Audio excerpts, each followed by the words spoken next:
Today we're going to continue with factoring, and the lesson is actually two things that you already know how to do. So the first thing that we've already learned how to do is to factor a polynomial that has four terms using the grouping technique.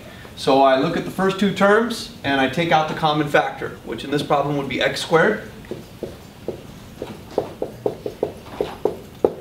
And then I look at the second two terms and I take out the common factor, which in this problem would be 3.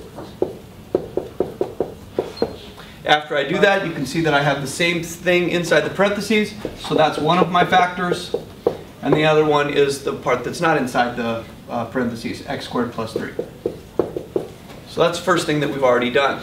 Second thing we've already done is factoring binomials like this one that are the difference of two perfect squares. And these are easy to recognize because the first term and the last term are perfect squares. So these factor as the square root of the first term, which is x, and the square root of the second term, 5 and 5, and then of course one of the binomials gets a plus sign and the other one gets a minus sign.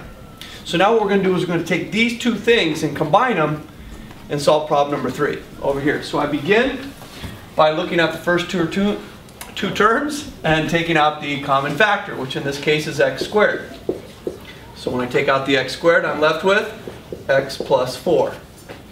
Minus, I look at the second two terms and I take out the common factor, which in this case is 9. And just like in the other problem, I have the same thing in parentheses. So my first factor is x plus 4, and my second factor is x squared minus 9. Now what makes this problem different, however, is now look at my answer. I have x plus 4 and I have x squared minus 9. This second factor can be refactored using the difference of squares technique. So my x plus 4 just comes down, and now I'm going to refactor x squared minus 9 just like we did over here. So I'm going to refactor x squared minus 9. The square root of x squared is x. The square root of 9 is 3. I get a plus sign and a minus sign.